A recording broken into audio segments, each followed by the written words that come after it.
What's going on, everyone? It is Mike from the Hardcover Comic here. I hope you guys have all been doing well. I know it's been a while since we've had a video posted. We're going to start picking things back up a little bit. It's tough. There's not that many books coming out. I'm very picky nowadays. But anyway, I wanted to talk about some books that I'm picky about that I wish we get to see one day because I think they deserve to be in an absolute format. There are 5 stories runs. Some of them are runs, some of them are a little shorter, that I absolutely love. And I think, based on the story and the artwork, these stories deserve to be in an absolute edition. For those of you that don't know what an absolute edition is, this is maybe your first time watching a hardcover video. These are absolute editions. I've got 3 in front of me. They are these beautiful, I think it's 12 by 8 inches books, usually very well put together, exquisite binding, beautiful design. And you get this huge artwork, massive, massive artwork. I mean, 12 by 8 is it's getting closer to the so what some artists do. They do like 11 by 17 and stuff. But either way, it's a great way to experience an artist's artwork and a story in general, right? There's so much that goes into art for some of these books, like Sandman Overture, for example, and that's really what it comes down to, right? You need a good story, but you also need fantastic artwork to justify an absolute edition. And so these are 5 stories. So the first one, we'll just dive right into it. Before we do, though, be sure to subscribe if you haven't already. Check out our Instagram, Patreon. All that stuff's down in the description below. We're also selling the hardcover comic shirts now. We'll make an official announcement on our next live stream, I'm sure. But yeah, 5 absolutes. So Doomsday Clock would be my number 1 pick. Doomsday Clock was a story that, again, got it had a lot of problems, a lot of scheduling delays. Jeff Johns was not able to write the scripts fast enough, and it took a while for that story to come up. But let me tell you, when you read all 12 issues of Doomsday Clock, it's fantastic. It's a really bold story. It's a really daring take on trying to explain the DC universe, trying to meld the Watchmen into the DC universe, and it's a very, very big undertaking. And what Jeff Johns did was very interesting, sort of using Superman as an anchor and talking about the metaverse in general, which is a great topic to bring up in comic books. And again, DC is always sort of pushing the boundaries of taking literary elements and adding them to the stories and universe itself, which I really, really love. And of course, with an artist like Gary Frank on the title, it is some of Gary Frank's best artwork that he's ever done. And I don't think he has a single absolute edition that I'm aware of.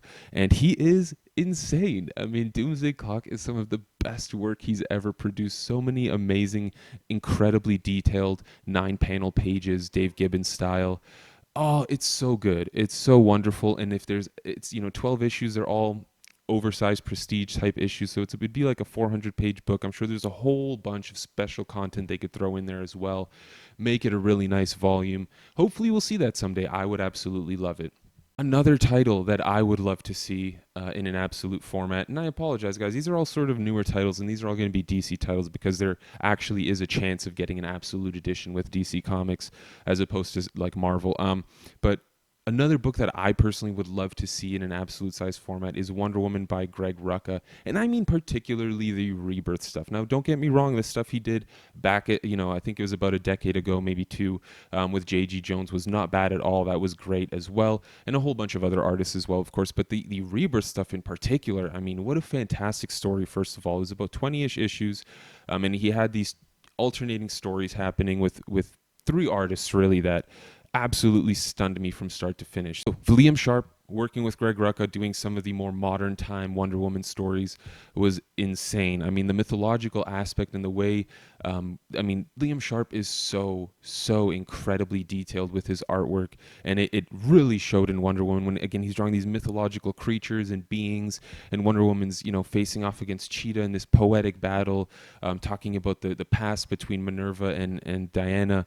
Oh, it's absolutely incredible. And again, the detail, the insane amount of detail that Sharp puts into his artwork absolutely deserves to be in an oversized format like this. And then that's not even mentioning the Nicola Scott artwork and the Bilquis Evely artwork that we get to see in the other story arcs that Greg Rucka does, year 1 and moving on from there. But really a lot of phenomenal artists, a great story. And we got the new 52 Wonder Woman absolutes. Cliff Chang's artwork is awesome, not as good as Liam Sharp, Nicola Scott, or Bilquis Evely, though, in my opinion, at least from a detail perspective. So I absolutely think the Rebirth run of Wonder Woman by Greg Rucka deserves an absolute edition.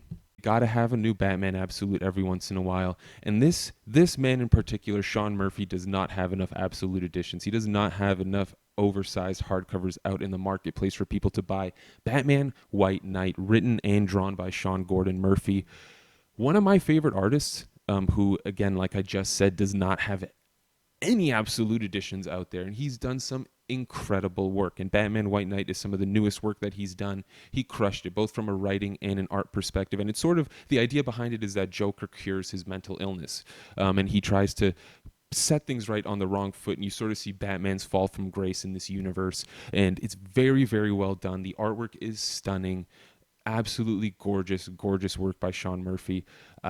Again, a great story. There's about 16 issues total.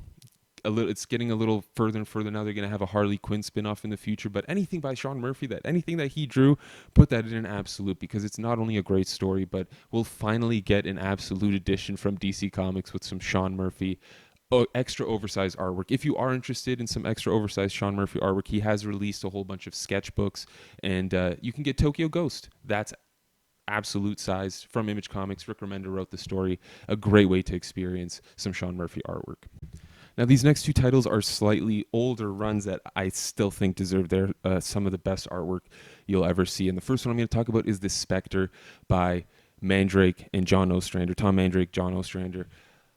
I mean, once in a while, there's going to be there comes around a creative team on a book that just understands the characters that they're writing, from every single aspect. And Tom Mandrake and John Ostrander, what they did with The Spectre is absolutely sensational. And when we're talking about, again, absolutes, you got to focus on the artwork.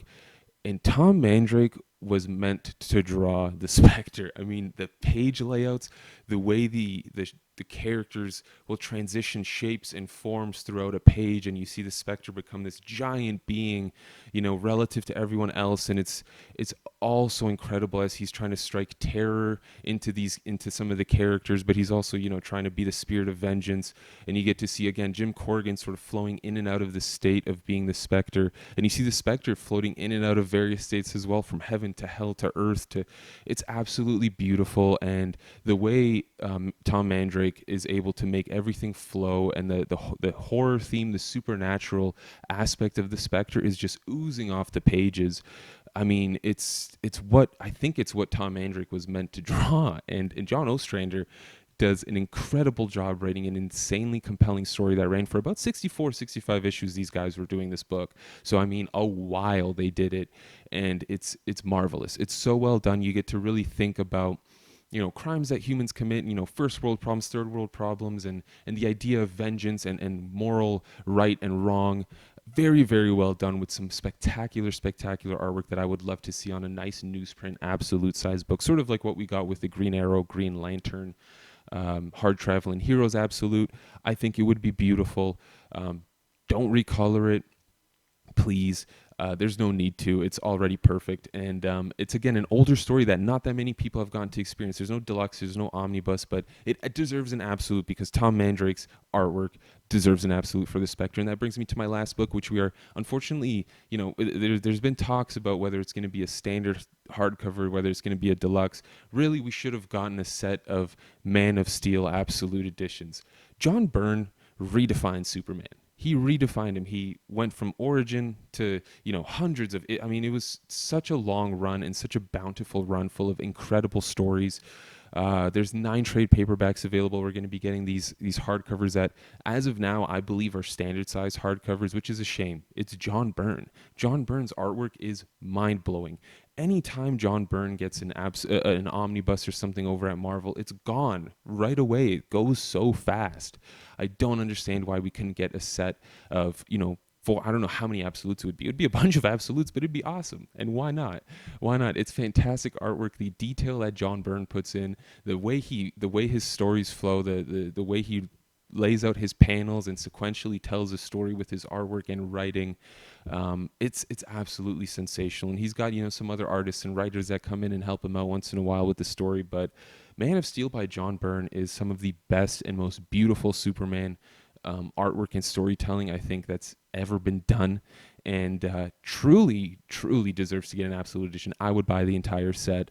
and I would love to reread it over and over again. It's so wonderful. You guys have been seeing artwork for all these titles. Let me know what you think. Did I make some good choices here? Would you buy any of the absolutes that I just put out on this wish list? Let me know down in the comments below. Are there any titles you would like to see as an absolute? I've got a whole bunch. I'm going to probably do another 5 or so of these in the future, but let me know what you would like to see in an absolute edition, what you would buy, whether it's a run, a specific story, whatever it may be. And be sure to subscribe if you haven't already. It really helps us out. We really appreciate it. Like the video, all that fun stuff. Leave a comment down below. We love talking with y'all. And until next time, as always, stay safe and stay classy, Internet.